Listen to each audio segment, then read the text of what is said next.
पूनम ढिल्लों का जन्म 18 अप्रैल साल 1962 में उत्तर प्रदेश के कानपुर शहर में हुआ था। वह एक सिख परिवार से ताल्लुक रखते हैं। उनके पिता का नाम अमरजीत सिंह ढिल्लों, जो कि भारतीय वायुसेना में विंग कमांडर थे, और उनकी मां का नाम गुरदयाल कौर था।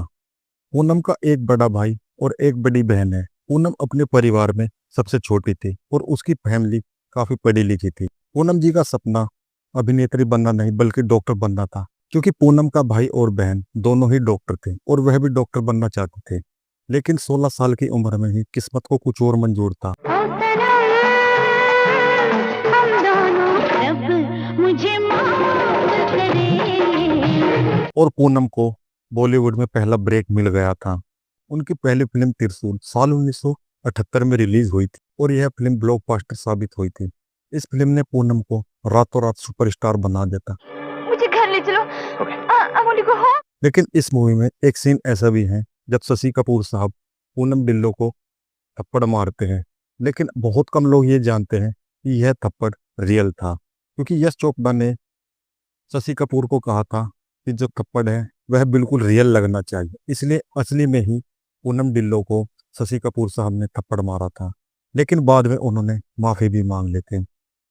मात्र 15 साल की उम्र में ही पूनम ने फेमिना मिस इंडिया का खिताब जीता था। यही उनका बॉलीवुड में एंट्री का कारण बना था। जब यश चोपड़ा ने उन्हें देखा तो उन्होंने त्रिशूल फिल्म के लिए उन्हें ऑफर किया, क्योंकि यश चोपड़ा जो है उनकी खूबसूरती के कायल हो गए थे। और इस फिल्म ने, जैसे कि मैंने बताया, उन्हें रातों रात स्टार बना दिया था। प्यार का दर्द है, छाया है संदेशा ये सवेरे वाली गाड़ी। पूनम जी का वैसे तो नाम कई लोगों के साथ जोड़ा गया था, खास तौर पर निर्माता रमेश तलवार और राज सिप्पी के साथ। उनके अफेयर की खबरें जो है काफी चर्चा में रहती थी। राज सिप्पी के साथ उनका रिश्ता इतना गंभीर था कि पूनम उनसे शादी करना चाहती थी, लेकिन राज पहले से ही शादीशुदा थे और वह अपने परिवार को छोड़ने के लिए तैयार नहीं थे, जिस कारण उनका रिश्ता टूट गया था। छोड़ी कोई आए। उनका नाम उस जमाने के सुपरस्टार विनोद खन्ना के साथ भी जुड़ा था। विनोद खन्ना और पूनम ढिल्लों को लेकर भी काफी चर्चाएं हुई थी। कहा जाता है कि इनका प्यार भी काफी परवान पर था, लेकिन समय के साथ साथ इन दोनों का रिश्ता भी खत्म हो गया। नो जैसा चेहरा, डाली जैसा तन। जिस दिन से जी भर जा।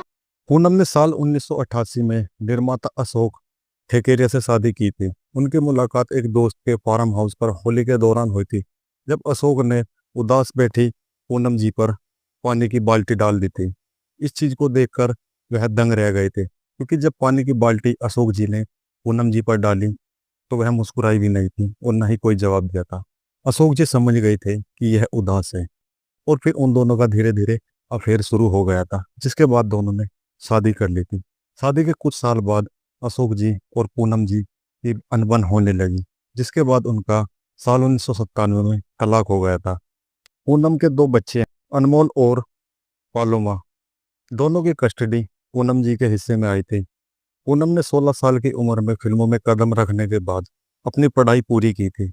उन्होंने पंजाब विश्वविद्यालय से बीए किया था, जिसके बाद उन्होंने साल 2013 में बेल्जियम से इंटरनेशनल बिजनेस में एमए किया और साल 2018 में झारखंड राय विश्वविद्यालय से पीएचडी की डिग्री हासिल की थी।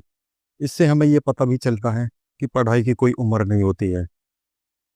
राजेश खन्ना वैसे तो अपने जमाने के सुपरस्टार थे, लेकिन पूनम जी ने एक इंटरव्यू में ये बताया था कि वह राजेश खन्ना को अच्छी तरीके से नहीं जानती थी। एक बार चंडीगढ़ में शूटिंग के दौरान राजेश खन्ना ने उनको हेलो कहा, लेकिन मैंने उनको नहीं पहचाना। जिसके बाद राजेश खन्ना ने उन्हें बुलाया और फिर उन्हें बताया कि मैं राजेश खन्ना हूँ। जिसके बाद उन्होंने कई फिल्में साथ की और वह फिल्में काफ़ी हिट भी रही थी।